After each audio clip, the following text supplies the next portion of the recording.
A little flustered at the back, and they've given it away to Greenwood, and Manchester United have numbers over.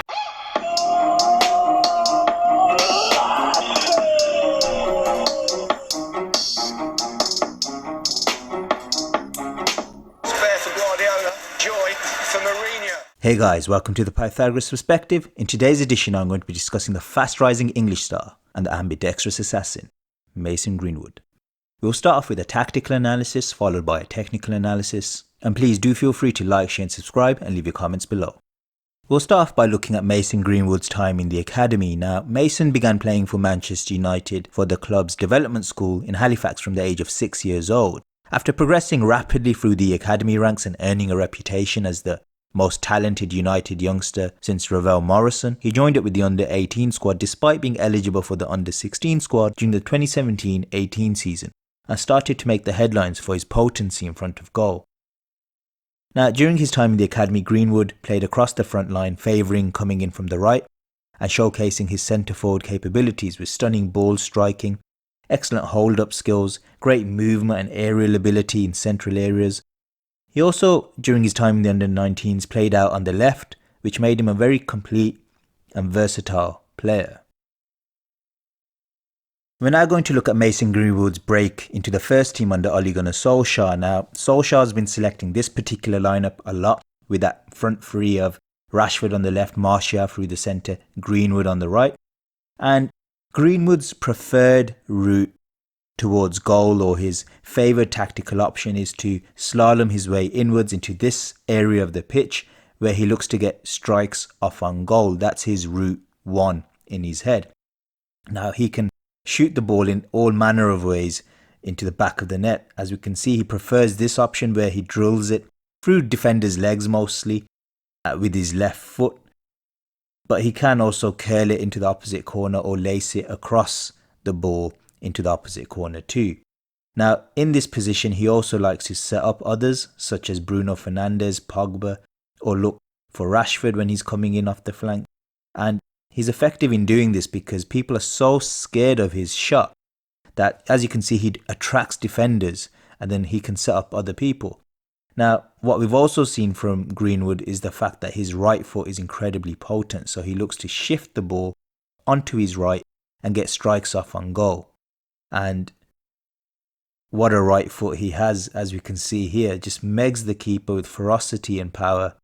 Is unstoppable. Now, a tactical flaw I've recognised with Greenwood is he vacates that space far too often, and United lack width, and they need someone to provide that width. And the problem is Aaron Wan-Bissaka is still pretty underdeveloped in an attacking sense, and he's being expected to be responsible for delivering that ball into the box, and he does have a good delivery sometimes, but I'd say overall it's inconsistent.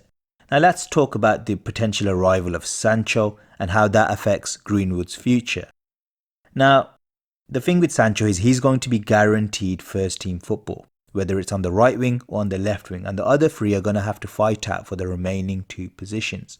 For me, Greenwood's best long-term chance of a spot at United is as a centre forward, but Martial is also incredible competition and probably right now warrants being the first team choice. So for me, he's going to be playing a backup role probably over the next season, unless Sancho takes Rashford's role and becomes first team choice on the left hand side, and it's Rashford that misses out instead of Greenwood. Now, the next thing I want to discuss is Greenwood's future England career and also what's his best position as a footballer. And if we look at this lineup here, potentially the 2022 World Cup, I think Harry Kane isn't the right centre forward to go with the rest of the English talent that's developing in the game today. I think he's too old school. I think Greenwood's the type of player who can link up with Foden, with Grealish, help us dominate the midfield. He's very nimble in tight spaces and he can turn on the ball and play in the likes of Sancho and Sterling. Now, one of the standout features from Mason Greenwood in central areas is this ability to strike with his weaker foot. Driving through the centre of the pitch, he's got great movement. But no centre-back would want to play against a person who can shift it onto either foot like the way he does, and he's so cold and dead-eyed in front of goal.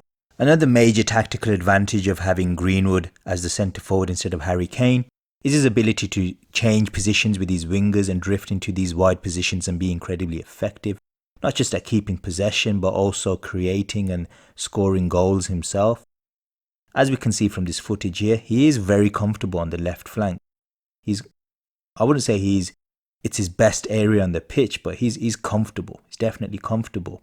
And not just comfortable, but at times he's potent as well, because he can just run onto the ball and strike it first time with his left foot.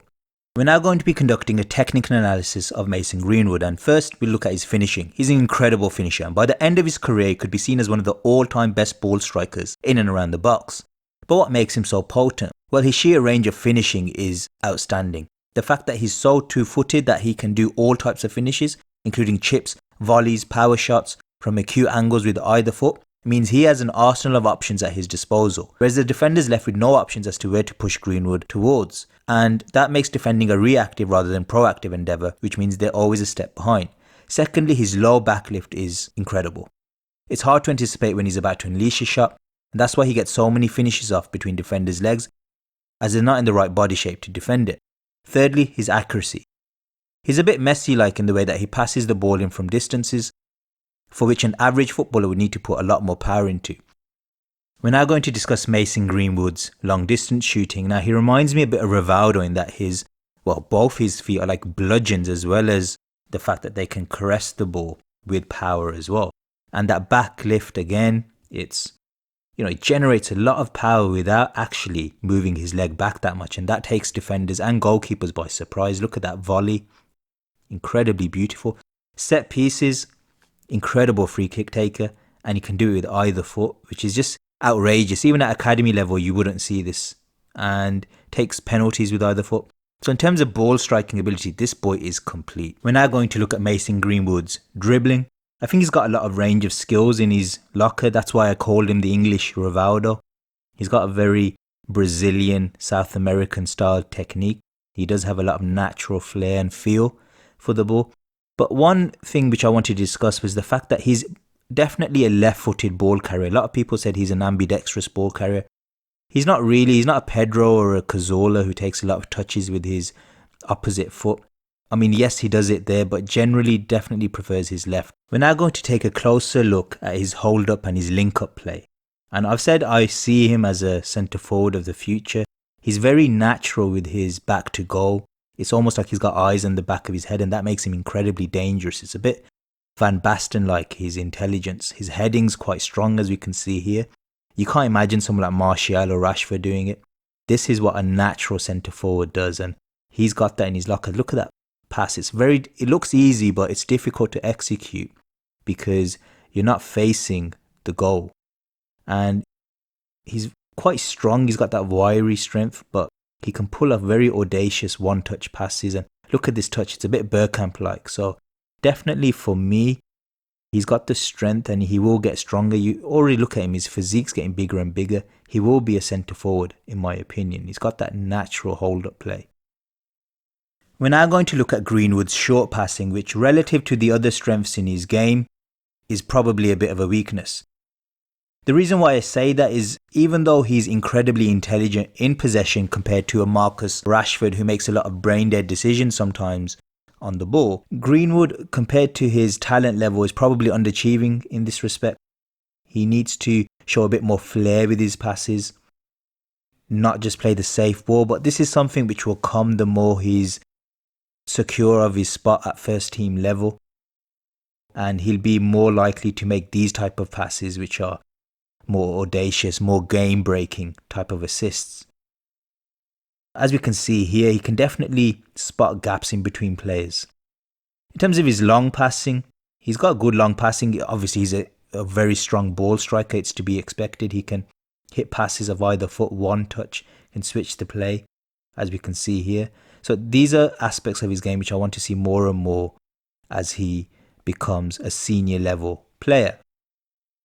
This is Rivaldo-like, comes off the left flank and then switches the play out to the right.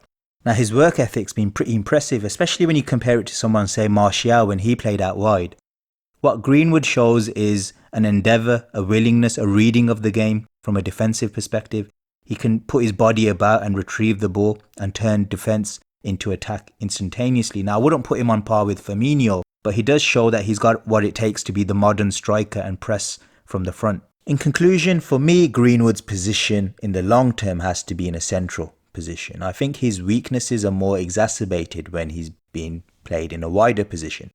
Right now, he has the element of surprise in his favour, but long term, I think his ambidexterity in terms of his ball striking can reach its zenith in a more central position where he can shift either way and the angles are completely open to him. He can pick and choose rather than coming in from the right wing where the right foot shot is not going to be as effective as the left foot shot, and teams will clock onto this tactically going forwards.